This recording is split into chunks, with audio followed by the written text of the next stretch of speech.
Buenos días, iglesia. Dios les bendiga. Los invito a que nos ubiquemos en el Evangelio de Juan, capítulo 2. Vamos a leer desde el versículo 1 hasta el 11, donde estemos ubicados allí en el texto. En reverencia al Señor, vamos a ponernos de pie y vamos a leer todos juntos los primeros 11 versículos. Juan, capítulo 2.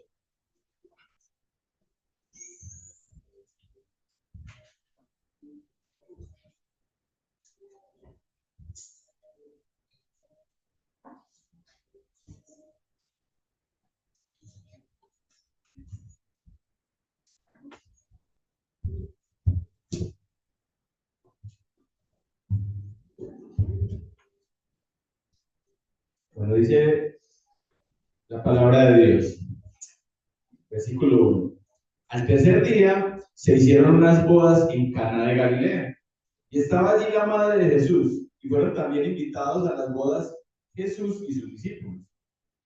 Y faltando el vino, la madre de Jesús le dijo: no tienen vino. Jesús le dijo: ¿qué tienes conmigo, mujer? Aún no ha venido mi hora. Su madre dijo a los que servían: haced todo lo que os dijere.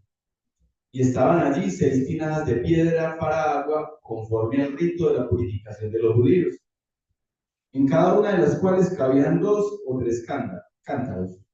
Jesús les dijo: llenad estas tinajas de agua, y las llenaron hasta arriba. Entonces les dijo: sacad ahora y llevadlo al maestresala. Y se lo llevaron. Cuando el maestresala probó el agua hecha vino, sin saber él de dónde era, aunque lo sabían los sirvientes que habían sacado el agua, llamó al esposo y le dijo: todo hombre sirve primero el buen vino, y cuando ya han bebido mucho, entonces el inferior. Mas tú has reservado el buen vino hasta ahora. Este principio de señales hizo Jesús en Caná de Galilea y manifestó su gloria, y sus discípulos creyeron en él. Amén. Amado Señor, te damos gracias en esta mañana por la posibilidad que nos das de congregarnos en medio de tu presencia, por la posibilidad que nos estás dando a través de la predicación expositiva del Evangelio de Juan.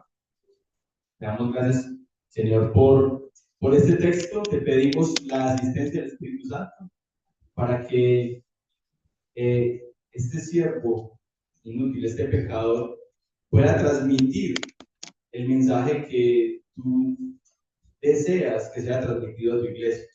De igual manera que todos los oyentes aquí presentes puedan comprender el mensaje, puedan entender el propósito del mismo, y que todos juntos podamos también a través de tu palabra conocerte más y hacer tu voluntad, Señor.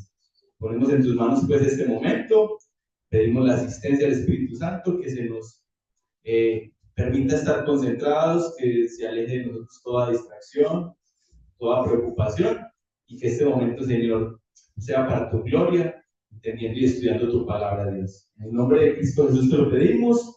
Amén. Podemos sentarnos, hermanos. Entonces, recordemos que estamos iniciando, ya llevamos unas semanas, pero estamos iniciando el Evangelio según Juan. El Evangelio según Juan. Ya vimos en las últimas predicaciones, por ejemplo, el llamado que hizo Jesús a sus primeros discípulos, ¿cierto? Y de allí venimos. Este texto nos narra, podemos decir, uno de los milagros a los que hace alusión Juan. El Evangelio de Juan relata 7 milagros, 5 de los cuales solo aparecen en el Evangelio de Juan. A diferencia, por ejemplo, de Mateo, en el cual se narran 21, en Marcos también se narran 21, o en Lucas que se narran 18. De hecho, en el Evangelio de Juan, más que referirse a milagros, se habla de señales. Señales. ¿Sí? Juan utiliza la palabra en griego que se usa como señal, que es semeion. Semeion.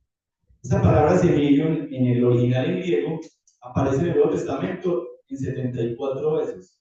y de esas 74, 23 veces es usada por Juan. ¿Sí? Entonces, a diferencia de los otros evangelistas que se refieren a estos acontecimientos como milagros, Juan habla de ellos como señales, y vamos a ver por qué. ¿Sí? Bueno, realmente el propósito de Juan en este evangelio y a través de las señales que realiza Jesús es mostrar la identidad de Jesús. Es mostrar la identidad de Jesús. A lo largo del estudio del evangelio nos vamos a dar cuenta que Jesús toma, durante estas señales, toma algunos elementos del judaísmo, como alguna festividad, como por ejemplo, en este caso, una boda, y lo utiliza de alguna forma para contar o para encaminarnos a darnos a entender la historia de la salvación. ¿Sí? Cómo Jesús es quien viene a cumplir completamente el propósito de Dios. ¿Sí? Por ejemplo, en la señal en la cual el Señor Jesucristo da de comer a más de 5,000 personas. Miren que al final Él se manifiesta como el pan de vida. ¿Sí? Entonces vamos a ver eso a través del Evangelio de Juan y a través de estas señales. Él normalmente va a utilizar elementos del judaísmo, pero nos va a dejar ver que en él ya esa profecía que se tenía establecida, en él se cumple completamente. ¿Sí?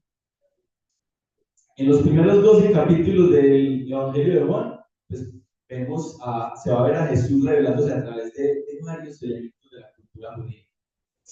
De hecho, al Evangelio de Juan, en los primeros 12 capítulos, se le conoce como el Evangelio de las señales. Aquí vamos a ver que la señal de convertir el agua en vino en la boda de Caná no es simplemente un milagro en el cual Jesús pues, quiso salvar la celebración de una boda. No, esto va mucho, mucho más allá. ¿Sí? Es algo que apunta mucho más al ser de Jesús. Entonces eso es lo que vamos a ver a continuación. El título que yo he dado a la enseñanza en el día de hoy es "Y manifestó su gloria". Y manifestó su gloria. Pasa como, creo que a los hermanos que les ha tocado predicar, muchas veces leemos un texto, encontramos muchas cosas y pensamos quizás en cuál de ellas hacer el énfasis. Yo al principio de la semana, cuando leía acerca de la respuesta que da Jesús a su madre, ¿cierto? Primero que no le dice madre, ¿cierto? Se refiere a ella como mujer. Y segundo que dice, aún no ha llegado mi hora. Y yo, ahí va a estar el énfasis del texto. Y realmente eso no puede pasar desapercibido. Eso de no ha llegado mi hora es trascendental. Y lo es a través de todo el Evangelio. A través de todo el Evangelio, los primeros 12 capítulos, vamos a ver cómo Jesús reiteradamente dice, no ha llegado mi hora. Pero después del capítulo 13, a partir de allí empieza a decir, la hora ha llegado. Y definitivamente esa hora se refiere a su muerte y resurrección. Y definitivamente ese es el hecho más importante, ese es el acontecimiento más importante, no solamente del Evangelio, sino de la historia de la humanidad y de nosotros como creyentes. Sin embargo, a lo largo del libro se va a seguir hablando de esta obra y se va a poder hacer mucho más énfasis en su momento. Ahora el énfasis yo realmente lo puse en lo que está en el versículo 11. Y los invito a que pongan su mirada allí en el texto, en el versículo 11. ¿Sí? Porque acabamos de leer el relato, ¿sí? El evangelista nos cuenta esta historia, nos hace este relato, y en el versículo 11, él hace el comentario, hace un comentario. Dice, este principio de señales hizo Jesús en Caná de Galilea y manifestó su gloria, y sus discípulos creyeron en él. Entonces, particularmente este texto, o la pequeña división que le he hecho, la hago a partir de esas de esos tres conceptos que se manejan ahí en el versículo 11. El primero, este principio de señales hizo Jesús en Caná de Galilea.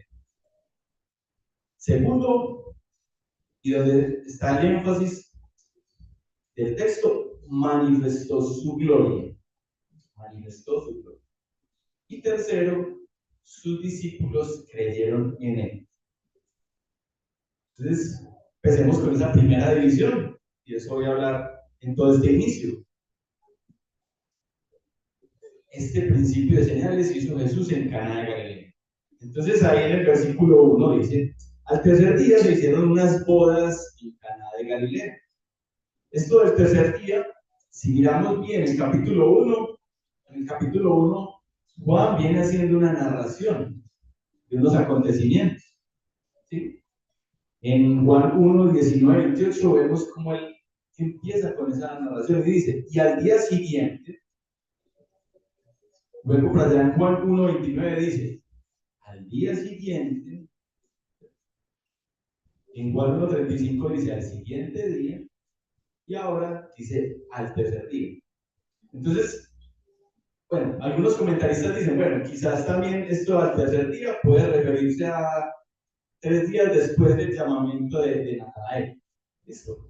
Esto no es trascendental. Lo que sí es importante es entender que hay un orden cronológico y que estamos hablando de no son tiempos alejados. O sea, todo lo que hemos leído del capítulo 1 y lo que estamos leyendo ahora transcurrió en una misma semana, está pasando en unos mismos días. ¿Listo? Entonces dice: al tercer día se hicieron unas bodas en Caná de Galilea. Caná de Galilea es una población a unos 10 kilómetros de Nazaret. Entonces, es un lugar que se menciona en la Biblia y no lo había mencionado hasta ahora, pero creo que lo hemos escuchado y lo sabemos. Miren que este primer milagro, esta primera señal, sería la primera señal de Jesús en su ministerio. Es lo primero.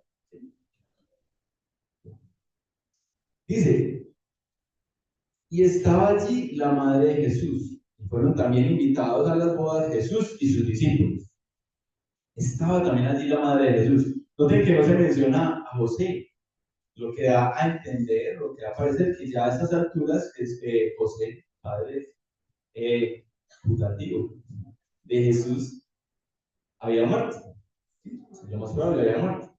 Pero sí menciona que estaba allí la madre. Y menciona que también fue invitado a las bodas Jesús y sus discípulos. Entonces, entre tantos milagros que hizo Jesús, entre tantas señales que hizo, de hecho, recuerden que el mismo evangelista Juan nos dice que muchas otras cosas hizo Jesús, que no alcanzarían todos los libros para escribir lo que hizo Jesús. Pero él seleccionó algunos. ¿Por qué seleccionó este en particular? Porque era el primero. No creo que sea tan importante. Pero si hay una coherencia en todas las señales que escogió Juan para contar, y eso es lo que vamos a ver a continuación. Pero miren que realmente hay muchas cosas en las que no entra en detalles. Por ejemplo, nos dicen de una boda. ¿De quién? No sabemos. Sería lanzar hipótesis sin fundamento, sería no, una boda. ¿Por qué invitaron a María? ¿Verdad? ¿Algún familiar? No sabemos. Pero María estaba invitada, al igual que Jesús y los discípulos. Entonces, el evangelista no entra en esos detalles, sin embargo, hay de otras cosas que sí da muchos detalles, ¿cierto? Por ejemplo, el hecho de decir que hay 6 tinajas allí, o sea, el número exacto y que están allí. Y fuera de eso, el hecho de decir para qué se utilizaba y decir que son llenas hasta arriba. Entonces, miramos cómo en ciertas cosas no hay muchos detalles, pero en otras sí es muy específico. Entonces, vamos a ver el por qué. Entonces, fueron invitados Jesús y sus discípulos. Se ve en los evangelios, particularmente en el de Juan, que Jesús era invitado y convocado a este tipo de acontecimientos. Ahora, una boda para los judíos era una festividad pues máxima, era demasiado importante, porque para los judíos siempre ha habido una gran simbología en lo que tiene que ver con boda. ¿Sí? No solamente encontramos, como en el Nuevo Testamento, que vemos esa analogía de la boda o del matrimonio, donde Jesús es cabeza y la iglesia es el cuerpo, ¿cierto? Esas bodas del Cordero que nos habla Apocalipsis, o de o esas instrucciones con respecto al matrimonio que nos habla el libro de Efesios o Gálatas, no, perdón, Colosenses.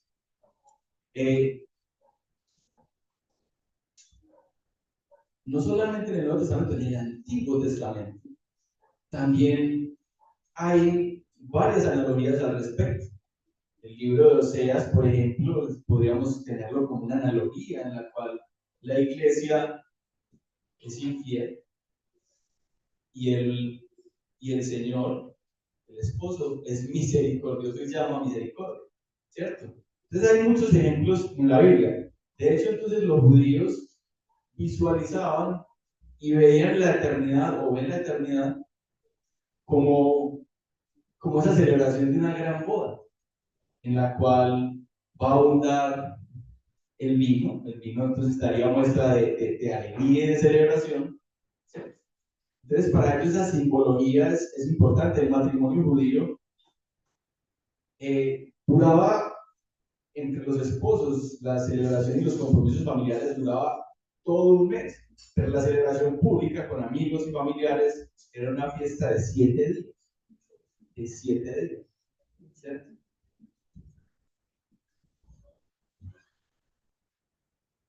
Entonces era un acontecimiento para los judíos bastante importante. Y allí habían sido invitados no solamente María, sino Jesús y sus discípulos. Vamos al versículo 3, dice, y faltando el vino, la madre de Jesús le dijo, no tienen vino, no tienen vino. Entonces, faltando el vino. Entonces, imagínense lo que les acabo de decir, la importancia que le daban los judíos a un matrimonio.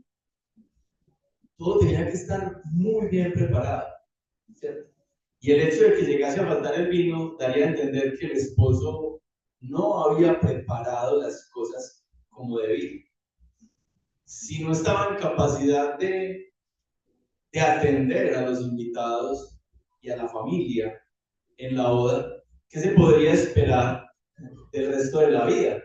¿Cierto? O sea, quizás o sea, no iba a ser bien visto el hecho de que durante la celebración faltase vino o faltase alimentos, faltase lo necesario para atender, no solamente pues a la esposa y la familia, sino a los invitados, podría dar a entender que había una falla. Y era tanto que en la ley judía estaba inclusive contemplado un castigo para tal acontecimiento. Un castigo pecuniario, o sea, luego a él le iba a tocar pagar por ese error. Así estaba contemplado. ¿Sí? Entonces, el hecho de que no tengan vino, que se haya acabado el vino, era de alguna forma como una pequeña tragedia para ese esposo. ¿Sí? Entonces, ese es el contexto de esto. ¿Sí? Ahora, ¿por qué María le dice a Jesús, no tienen vino? ¿Cierto? No tienen vino. Entonces, pues ahí podríamos interpretar, se puede interpretar de muchas formas. ¿Sí?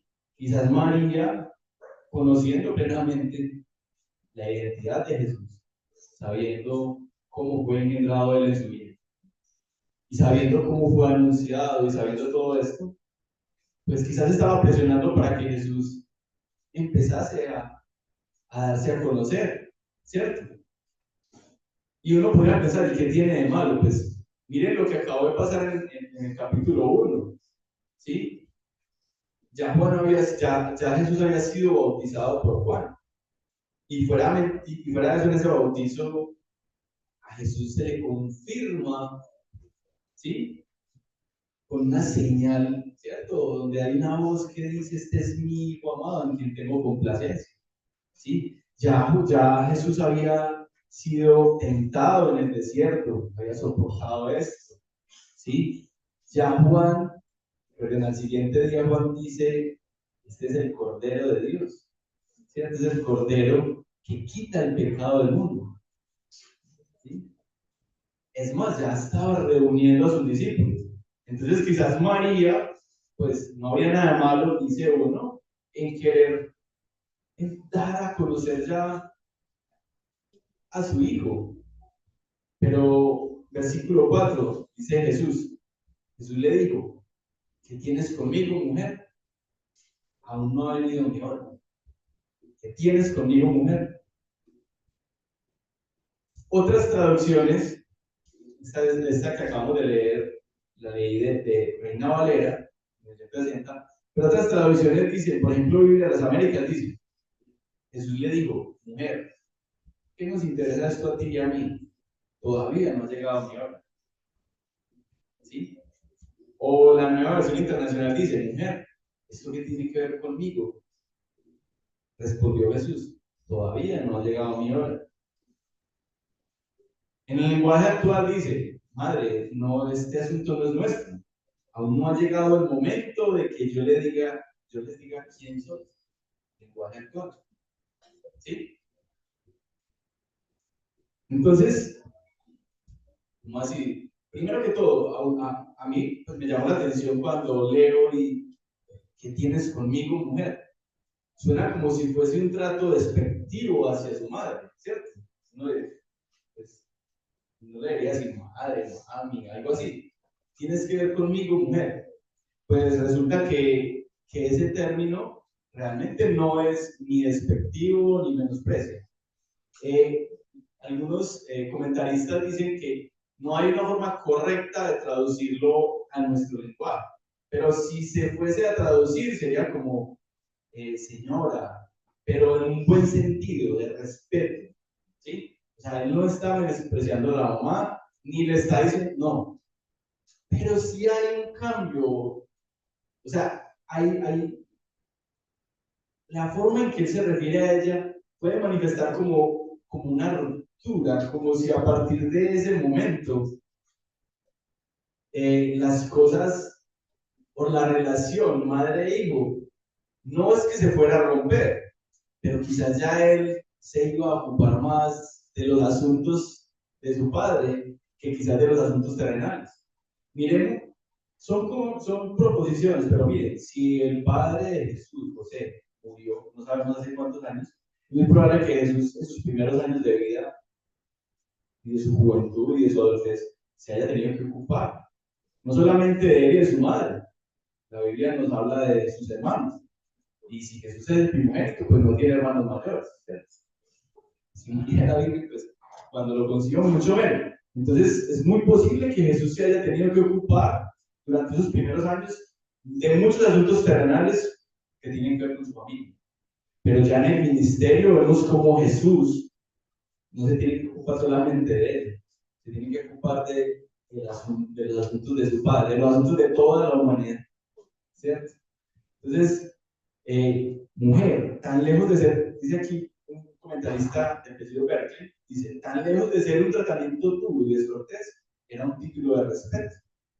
Dice, en español no existe la forma de decir lo que exactamente representa, pero es mejor traducirlo como señora, que da un trato de cortesía. Entonces él le dice, ¿qué tienes conmigo, mujer? Ahora aún no ha llegado mi hora. Y como les mencionaba al principio, mi hora es usada reiteradamente en el Evangelio para referirse al momento o a la muerte de Cristo. ¿Sí? Por ejemplo, en Juan capítulo 7, versículo 6, dice, Jesús les dijo, y esto se lo dijo a sus hermanos, mi tiempo aún no ha llegado, mas vuestro tiempo siempre está presente. Ya para el versículo 17 dice, estas cosas habló Jesús, y levantando los ojos al cielo, dijo, Padre, la hora ha llegado. Glorifica a tu Hijo para que también tu Hijo te glorifique. Entonces, como les decía, hasta el capítulo 12 habla de que no ha llegado la hora, pero después del capítulo 13 habla de que esa hora ha llegado. Entonces, cuando el Evangelio se refiere a la hora, se refiere a la muerte de Jesús, al sacrificio de Jesús. ¿Sí? Le dice, todavía no ha llegado mi hora, todavía no voy hacia la cruz, todavía no he de darme a conocer. Pero también lo cuestiona uno, al menos a mí me cuestionó, el hecho de que diga, no, mujer, ¿qué tienes conmigo? Aún no ha llegado mi hora. Pero en el siguiente versículo, María dice, hagan lo que Él les dice. Entonces la respuesta fue un no. Jesús le dijo un no a la mamá. Jesús le dio un no. Jesús procede a hacer lo que leímos posteriormente. Entonces, y fuera de eso, Jesús no atiende a la petición o al comentario de la mamá únicamente. Jesús hace más que proveer vino para todos. Él no solamente actúa en favor de las personas que están allí en la boda. Jesús allí va a actuar en favor de todo el mundo. Porque allí inicia con aquellas señales que dan cuenta de quién es Él y a qué vino al mundo. ¿Sí? Pero además de esto también, además de demostrar eso, también salva la celebración de la boda. Entonces, miremos, versículo 5 dice, su madre dijo a los que servían, haced todo lo que os dijere. Haced todo lo que os dijere. Importante decir que las pocas veces que en los evangelios se ve María hablando en primera persona, siempre lo hace con un respeto hacia Jesús, con un respeto, señalando o entendiendo la autoridad de Él, una autoridad que está sobre toda autoridad, ¿cierto? Entonces, hace todo lo que Él dijere. Ella no actúa en nombre propio, no, ¿cierto? Hagan caso a lo que Él diga, ¿sí? Y dice ahí en el versículo 6, y estaban allí 6 tinajas de piedra. Por cierto, esas palabras son las últimas palabras de María en todo el Evangelio. ¿Sí? No hay más posterior a ello. Dice, y estaban allí 6 tinajas de piedra para agua, conforme al rito de la purificación de los judíos, en cada una de las cuales cabían 2 o 3 cántaros. Entonces les había yo mencionado que Juan, que no era tan detallista en esas cosas, sí menciona esto con mucho detalle, ¿sí? Y menciona que hay 6 tinajas y que en cada una de ellas caben unos 2 o 3 cántaros. Y que son para el uso del rito de la purificación de los judíos.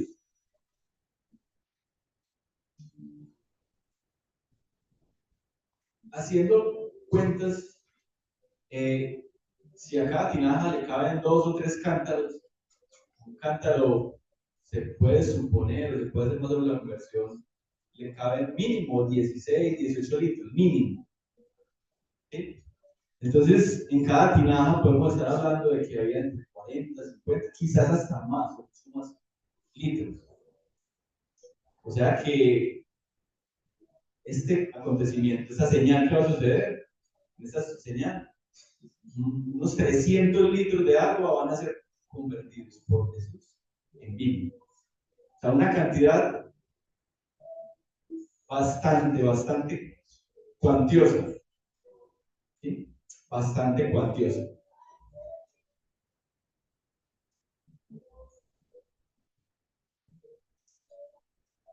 Jesús les dijo, llenad estas tinajas, enseguida volvemos ahí y hacemos un poquito de detalle. Dice, Jesús les dijo, llenad estas tinajas de agua, y las llenaron hasta arriba. Entonces dijo, sacad ahora y llevadlo al maestresala. Y se lo llevaron. El maestresala, como el mayordomo, como el encargado de la fiesta, ¿cierto? El maestresala es el encargado, el que, de hecho, en las cortes, entre los reyes, el maestresala era el encargado de todos los alimentos, pero además tenía que probarlos para evitar que hubiese algún alimento envenenado, todo eso. Y también para cuestionar asuntos del sabor y para dirigir todo lo que se servía. Entonces, como el mayordomo, como el encargado de la fiesta. ¿Sí? Entonces, los criados obedecieron a esto. Miren que la instrucción que le dio Jesús fue: cojan esas tinajas y llénelas hasta arriba, ¿cierto? Llénelas hasta arriba. Los criados fueron diligentes en esto. Miren que si, por ejemplo, si ellos no las llenan hasta arriba, pues es menos el vino, ¿cierto? Por ejemplo, ¿sí? Pero además hay un detalle, bueno, si fueron llenadas hasta arriba, quiere decir que no les cabía nada más, ¿sí? Ahí estamos ante un acontecimiento en el cual nuestro Señor Jesucristo cambia las propiedades químicas del agua y convierte el agua en vino, ¿cierto? No es que él tenía un sobre frutíneos, ahora no, y lo mezcló, no. No es que lo añadió, no. El agua se convirtió en vino. El agua se convirtió en vino. ¿Sí? Y esa cantidad que se convirtió en vino era mucho más de la cantidad que inclusive se necesitaba. Era mucho más, muchísimo. Cuando el maestresala probó el agua hecha vino, sin saber él de dónde era, aunque lo sabían los sirvientes que habían sacado el agua, llamó al esposo.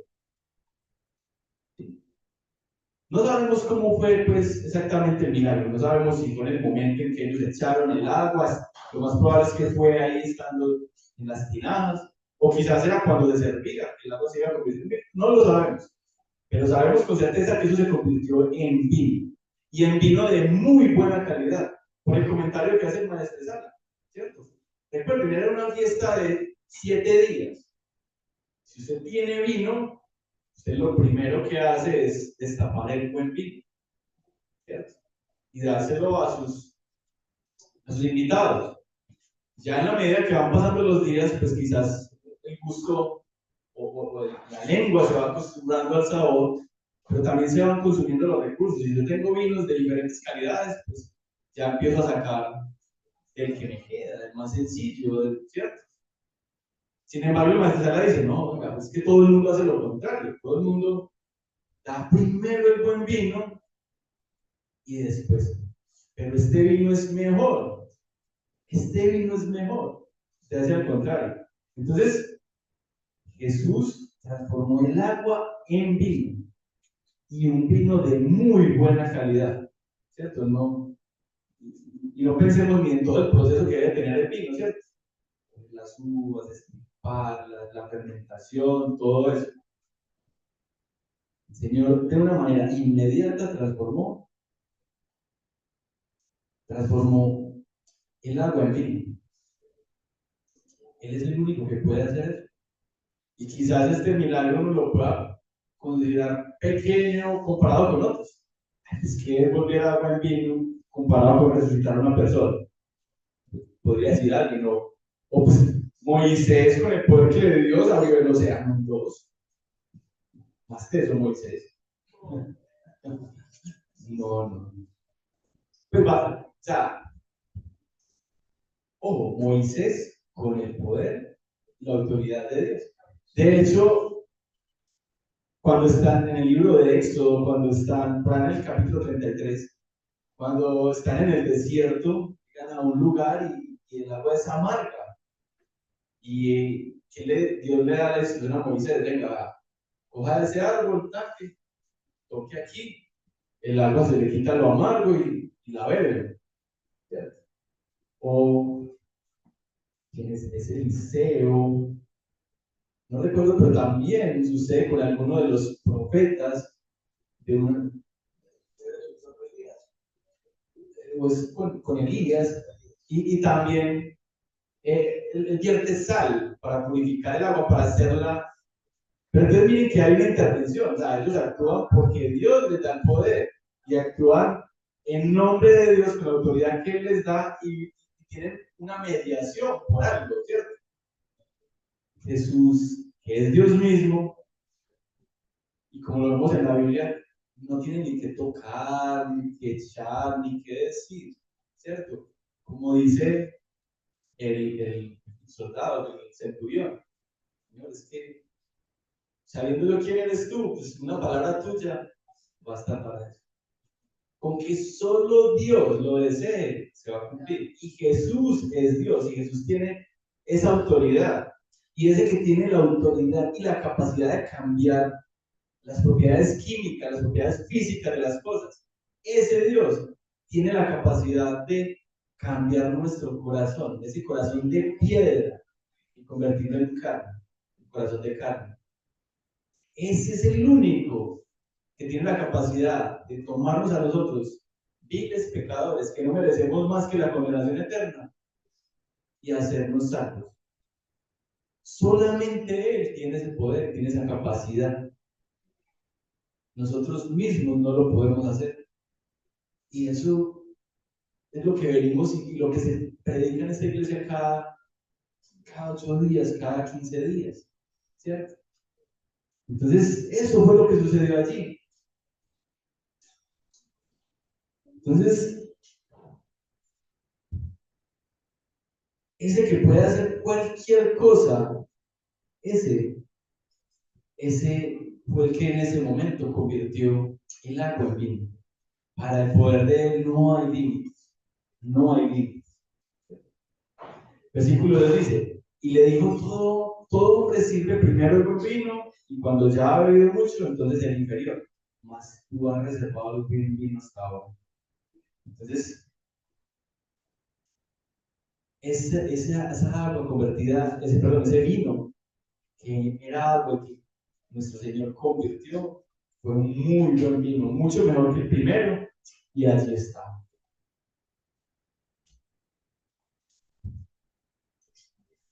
Una cosa muy importante en lo que acabamos de leer y en lo que les menciono al principio es que las tinajas que habían allí eran utilizadas o estaban reservadas para recoger agua para la purificación.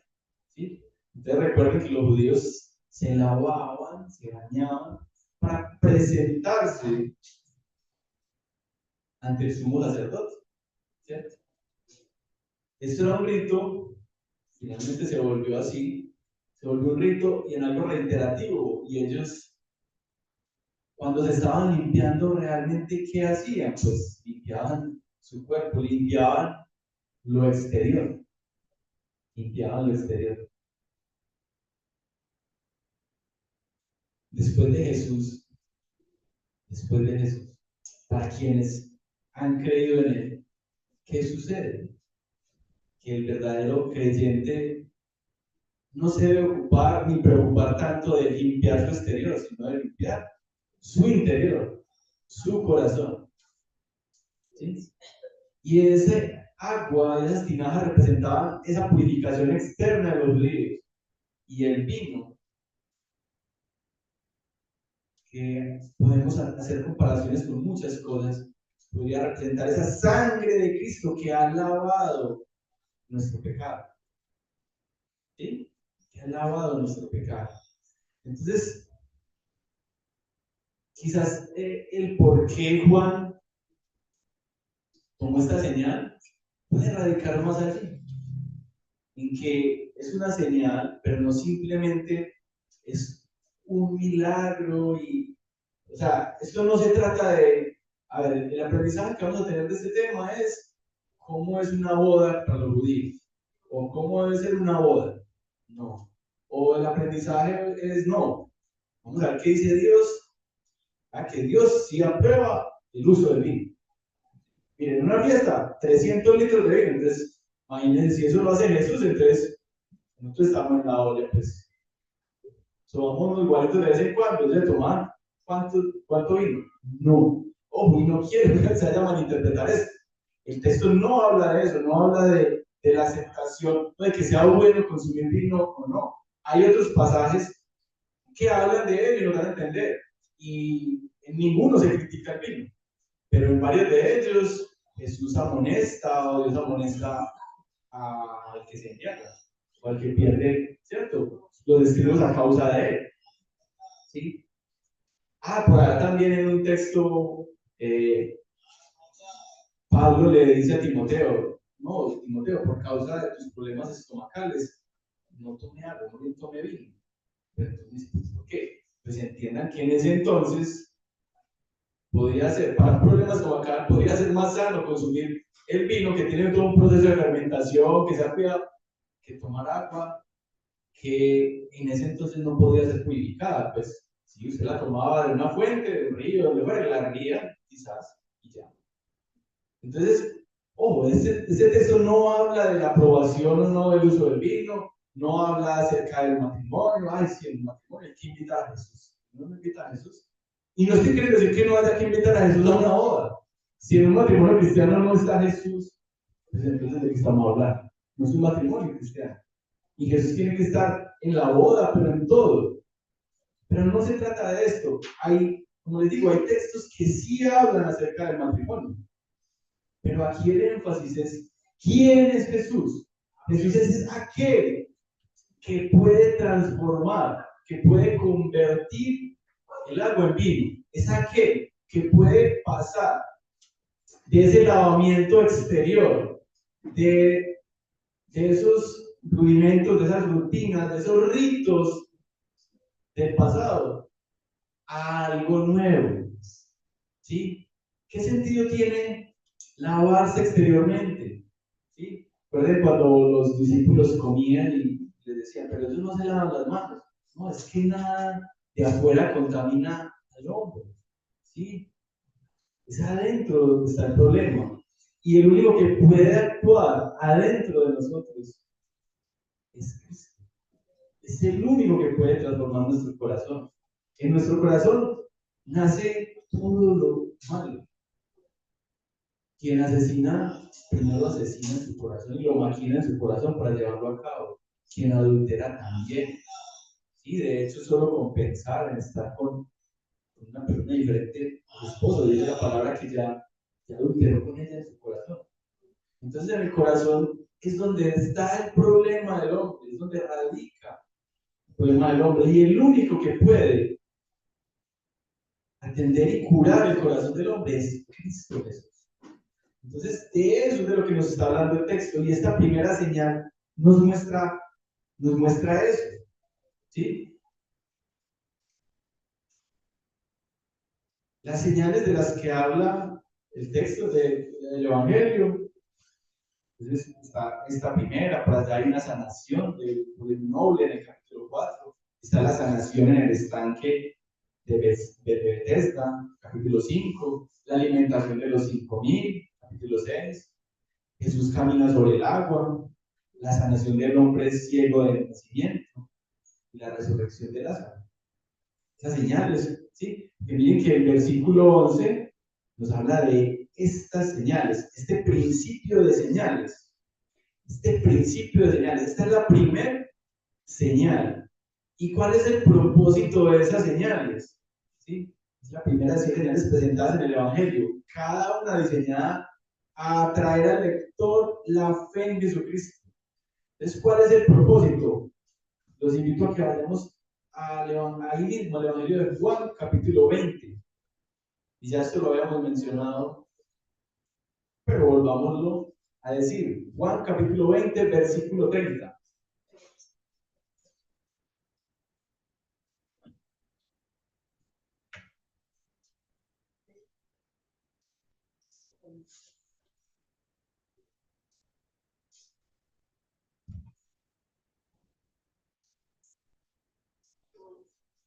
Hizo además Jesús muchas señales en presencia de sus discípulos, las cuales no están escritas en este libro.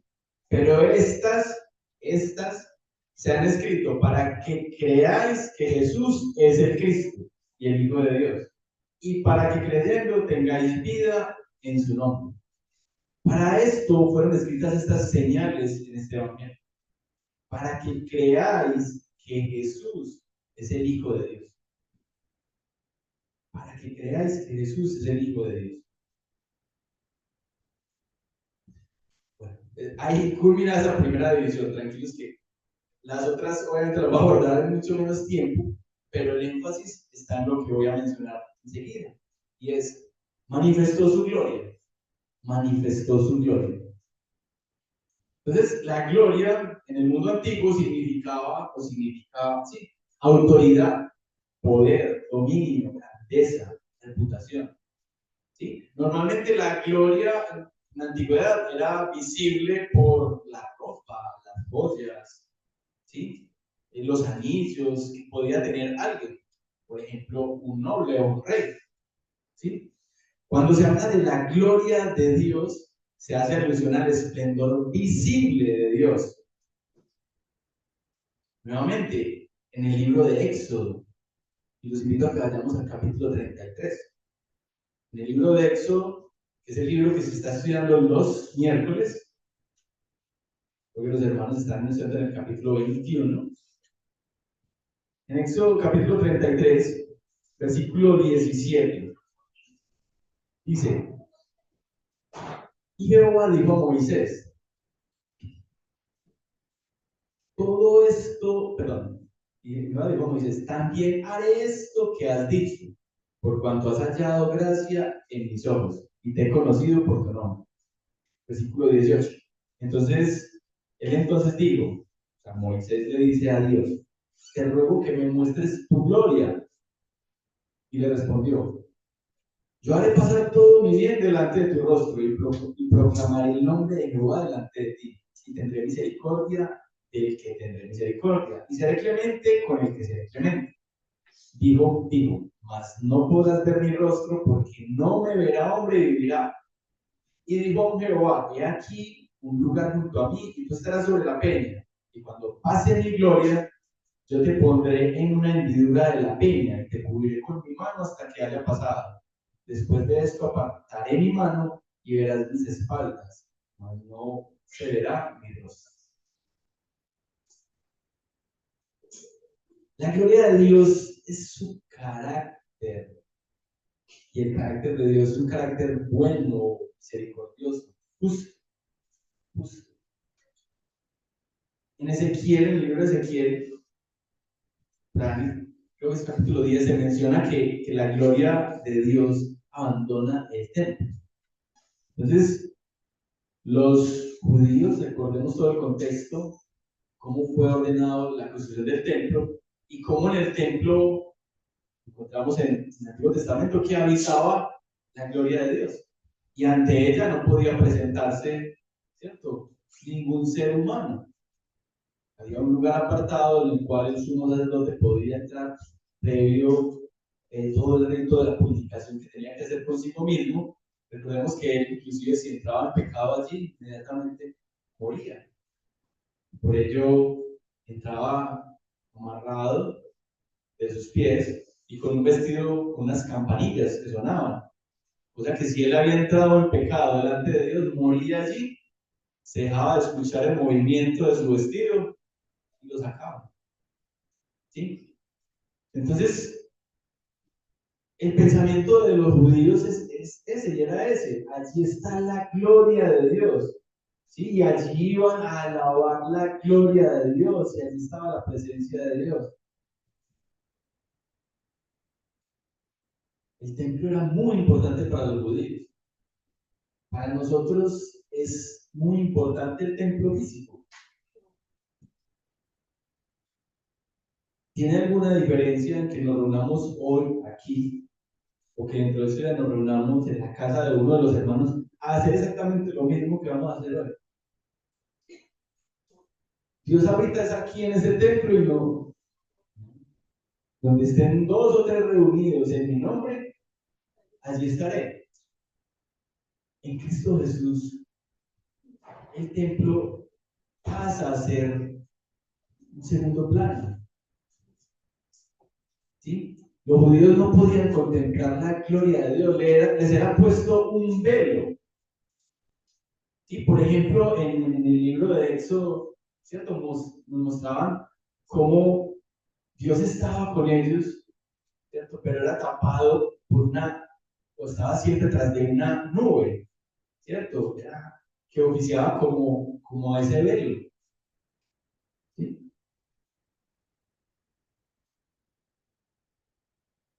Pero en Cristo Jesús ya no es así. Ya no es así. ¿Sí? Volviendo a lo del templo,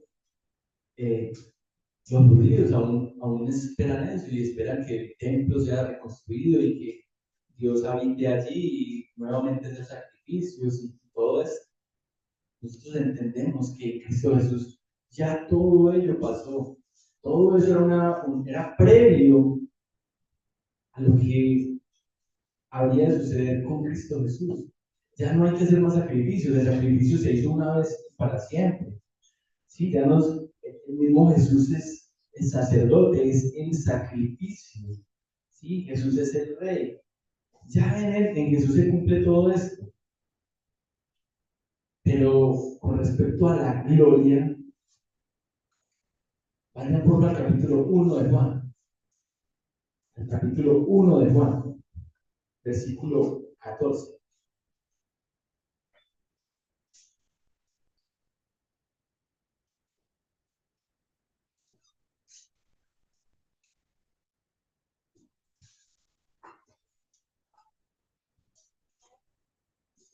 Y recordemos esas palabras de Juan en el Evangelio. Dice, aquel verbo fue hecho carne y habitó entre nosotros. Y vimos su gloria, gloria como del unigénito del Padre, lleno de gracia y de verdad. Juan dio testimonio de él y clamó diciendo, este es de quien yo decía, el que viene después de mí, es antes de mí porque era primero que yo, porque de su plenitud tomamos todos gracia sobre gracia. Pues la ley por medio de Moisés fue dada, pero la gracia y la verdad vinieron por medio de Jesucristo. A Dios nadie le dio jamás el unigénito Hijo, que está en el seno del Padre. Él le ha dado a conocer. Los judíos no pudieron contemplar la gloria de Dios, sino tapada, cubierta por un velo. Allá escondida en el lugar santísimo del templo, allá detrás de la nube. Moisés estuvo muy cerca, ¿cierto? Pero estos hombres y estas mujeres de este tiempo pueden contemplar la gloria de Dios porque la tienen enfrente de ellos. La tienen enfrente de ellos. ¿Sí? El Evangelio nos dice que Jesús es el creador de todas las cosas. Todas las cosas por él fueron hechas. Y ahí le tienen frente a frente. 100% humano, es un hombre nacido de mujer, pero 100% Dios. Ese misterio no lo podemos explicar ninguno de nosotros. Nuestra mente limita no da para explicar estas cosas. Pero ahí está. 100% Dios, 100% hombre. Las palabras y las acciones de Jesús son las acciones de Dios mismo. Dios se hizo carne. Jesús manifestó su carácter, su bondad, su propósito para rescatarnos. La gloria de Jesús, hermanos, se encuentra en todo, en su compasión. ¿Sí? Esa señal estuvo llena de compasión. Sí, el vino, pues no, eso no era una necesidad absoluta. Si no hubiera vino, pues seguían tomando agua y sí, había algo terrible, pero no debido a muerte para el esposo. Sin embargo, él quiso que esto ocurriese y allí se dio esta primera señal, pero a través de esta primera señal vemos la gloria de Dios, vemos la gloria de Dios. Los judíos, hermanos, habían convertido su relación con Dios en algo religioso. Esto era un rito de la purificación, había que hacerse limpio antes de presentarse delante de la gloria de Dios en el templo. Pero esa gloria ya no estaba en el templo. Y en eso entonces no está en el templo. No está en el templo. Para contemplar la gloria de Dios no tenemos que ir a un lugar específico. ¿Sí? Esa gloria estaba delante de ellos. Estaba delante de ellos. El agua en nada les servía para purificarse. Pero ya ese vino sí representa una unión y una celebración con Dios. en la eternidad que ahora es entregada por Jesús. ¿Sí? Esta señal, hermano, nos muestra una transición de la ley y su observancia hacia la gracia de Dios, ¿sí? Por medio de Jesucristo. El agua solo puede ser algo temporal, de lo cual el pueblo judío se apropió y, ¿sí?, lo utilizó como un símbolo. Los invito al libro de Isaías, capítulo 25.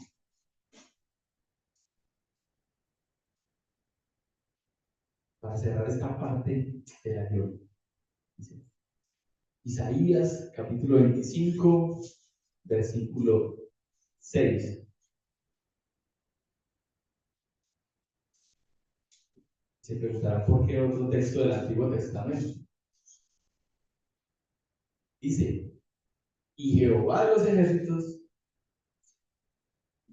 hará en este monte, Jerusalén, los alrededores, a todos los pueblos banquete de manjares suculentos, banquete de vinos refinados, de gruesos tuétanos y de vinos purificados. Y destruirá en este monte la cubierta con que están cubiertos todos los pueblos, y el velo que envuelve a todas las naciones. Destruirá a la muerte para siempre, y enjugará Jehová el Señor toda lágrima de todos los rostros, y quitará la afrenta de su pueblo de toda la tierra, porque Jehová lo ha dicho. Yo sé que quizás ese texto lo asociamos mucho más al texto de Apocalipsis, Apocalipsis 19, en las bodas del Cordero, esa relación de Jesús con la iglesia. Pero miren la relación o la analogía que encontramos en esta parte con el texto de Juan 2. ¿Sí? El vino y quitará la cubierta, o sea, el velo. Jesús vino y se da a conocer, se da a conocer a su pueblo, cara a cara, ya no a través de un velo, ya no a través, frente a frente. ¿Sí? Tienen delante de sí el mismo resplandor de la gloria de Dios. Además dice que destruirá la muerte para siempre. Y sabemos que Jesús, después de morir en la cruz, venció la muerte al resucitar para siempre. Y ahí dice que quitará la afrenta de su pueblo también para siempre. Entonces, reitero, este texto no nos dice nada acerca de usar o no el vino. ¿Sí? Este texto nos habla de la gran salvación de Dios. Jesús ha traído el reino, ha traído el banquete celestial, ha venido a salvar y a rescatar lo que Dios había prometido para el futuro, quitando la muerte y trayendo salvación. Todo esto está comenzando justo en ese momento. ¿Sí? Justo en ese momento, la gloria misma de Dios en forma humana se da a conocer delante de todos. La tercera división dice, y sus discípulos creyeron en él. Sus discípulos creyeron en él. No es muy específico en si otros creyeron en él. Ahí, ¿cierto? Ahí hay unos sirvientes, menciona que los sirvientes se dieron cuenta, no sabemos si los sirvientes eran los mismos discípulos, o sea, no sabemos si eran los sirvientes de Jesús, creemos que creían en los de la fiesta. Ellos sí sabían que eso era agua y se la llevaron al maestresala. El maestresala no sabía de dónde provenía y de hecho llama al, al esposo a felicitarlo, ¿cierto? Pero el énfasis está en que sus discípulos creyeron en él. Ellos de alguna forma ya creían en él. Recordemos que ya los había llamado y habían escuchado su voz. De hecho, recuerden lo que ocurrió con Natanael. Jesús le dijo, estabas, ¿sí? Te vi desde que estabas allí bajo la higuera. Pero ahora, a través de esta señal, ellos creen plenamente en que Jesús es ese Cristo que estaba prometido, ese Cristo que había de venir, ¿sí? Ese Dios mismo.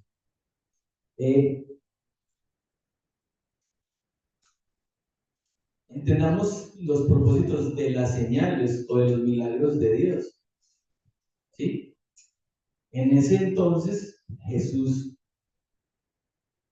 obraba y hacía milagros porque bueno, estaba profetizado, estaba cumpliendo aquello que estaba profetizado, pero además era necesario para poder darse a conocer, para poder que aquellos judíos que vivían en aquella época supieran que Él era Dios mismo. Entonces el propósito de los milagros era manifestar quién era Jesús, ¿sí? Y que por medio de sus obras creyeran en Él. Sí, era necesario, estaba profetizado. Pregunto, ¿será ahora en nuestro tiempo necesario que tengamos nosotros que ver milagros de parte de Dios para creer en Él? Ojo, no estoy diciendo que Jesús no pueda hacer milagros en este momento, que Dios no pueda hacer milagros. Es que es el Señor de todo, el creador de todo, el dueño de todo. Y si a Él le place, puede hacer el milagro que se le plazca en la vida de quien lo necesite o de quien Él lo desee. Pero nosotros no debemos esperar un milagro para creer en Él. O no debemos, los jueves vamos a tener la presencia de Dios y va a ser un jueves de milagros. El hombre no tiene potestad en los asuntos de Dios. El hombre puede ser un instrumento para llevar el mensaje y a través del mensaje, así que se cree, se puede creer para salvación. ¿Sí? Pero entonces, en ese entonces, las señales, los milagros tenían un propósito, dar a conocer a Cristo y quién era. Usted y yo hoy en día sabemos quién es Cristo y conocemos todo su testimonio porque está en la palabra. Y porque el Espíritu Santo está con nosotros y también da testimonio de Cristo. ¿Sí? Recuerden, en el mismo Juan 20:29, Jesús le dice a Tomás, Tomás, porque me has visto, creíste. Bienaventurados los que no vieron y creyeron. ¿Sí? Y creyeron. Entonces, en ese momento, ahí, recapitulando el versículo 11, inician esas señales de Jesús, manifiesta su gloria, que es la gloria de Dios, y los discípulos creen en él, ¿cierto? Creen en él. Ese es el propósito que tienen o que tenían las señales para ese momento. Entonces, reiterar que eh, lo principal de esta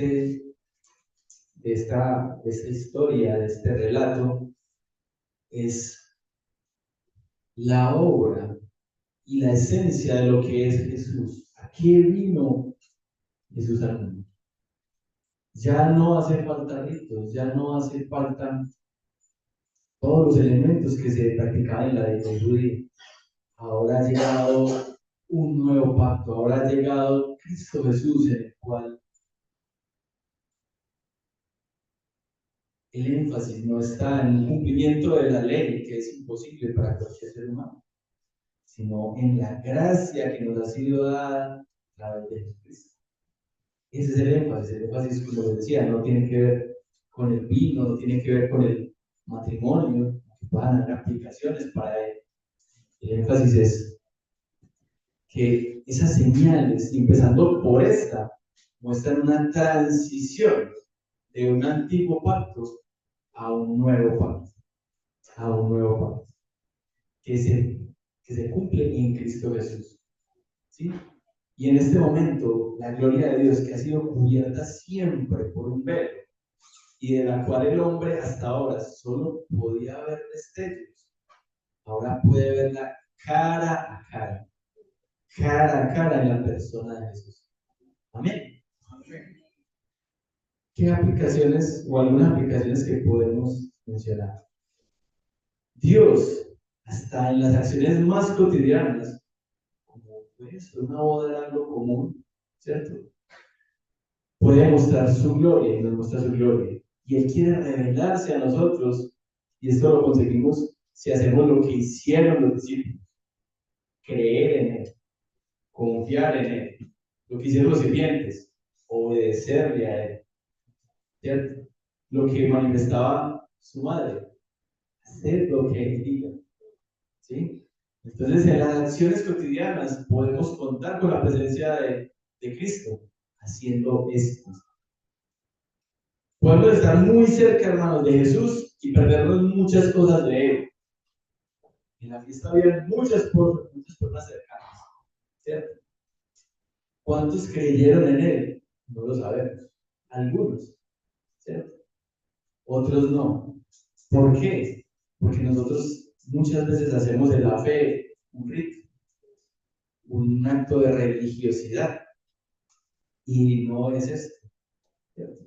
Nosotros no podemos convertir en la oración en el fin, o un devocional en el fin, o la celebración de la cena del Señor en el fin. No, ese tipo de cosas son un medio, ¿cierto? Jesucristo es el fin, Jesucristo es en el que se cumple toda la palabra. Entonces, ¿debemos usar los medios de la gracia? Claro. Debemos orar los unos por los otros, debemos hacer el devocional, debemos congregarnos, debemos celebrar la cena del Señor, pero no para aparentar, no para otras cosas, no por costumbre, ¿cierto? A repetir como loros, a tomar la cena sin pensar, sin hacer una contrición, sin hacer un discernimiento de ella, no. Entonces, ¿en qué nos distinguiríamos? Haríamos lo mismo que a veces de alguna manera criticamos o decimos que está mal, ¿sí? Entonces, no debemos actuar religiosamente, debemos obrar conforme a la voluntad de Dios que está en su palabra, y que simplemente se puede reducir en creer en Jesús y hacer su voluntad, ¿sí? ¿Mi relación con Dios se ha convertido en algo externo como la purificación con agua, o es algo interno como la conversión del agua en vino? Es una buena pregunta. Solo Dios puede convertir nuestro corazón y nuestro actuar en Él para que nosotros vivamos según su voluntad. Oremos, hermanos. Amado Dios, te damos infinitas gracias, Señor, por este pasaje. Te damos gracias, Señor, por la manifestación de tu poder, por tu gracia, por tu gloria en Cristo. Te pedimos que nos ayudes, Señor, a conocerte más y más a través de este evangelio, a través del estudio que realizamos de la palabra de manera recurrente. Perdona, Señor, nuestra religiosidad. Si muchas veces caemos en hacer las cosas por costumbre o por apariencia, Señor, perdónanos. Perdona nuestro corazón. Queremos tener una relación genuina contigo. Queremos conocerte cada vez más a ti y obedecerte. Ayúdanos, Señor, a poder ver a Jesús en todo, en lo cotidiano, en el trabajo, en el estudio, en el viaje, en la cena, en el compartir con los amigos, con los compañeros. Ayúdanos a verlo en todo, a conocerle más y más y a obedecerle. Que podamos demostrar que no seguimos simplemente a un buen maestro, sino que seguimos al gran y único Dios. Señor, te damos gracias por esto y ponemos esta petición delante de tu presencia. Lo hacemos, Señor, en el nombre de Cristo Jesús. Amén.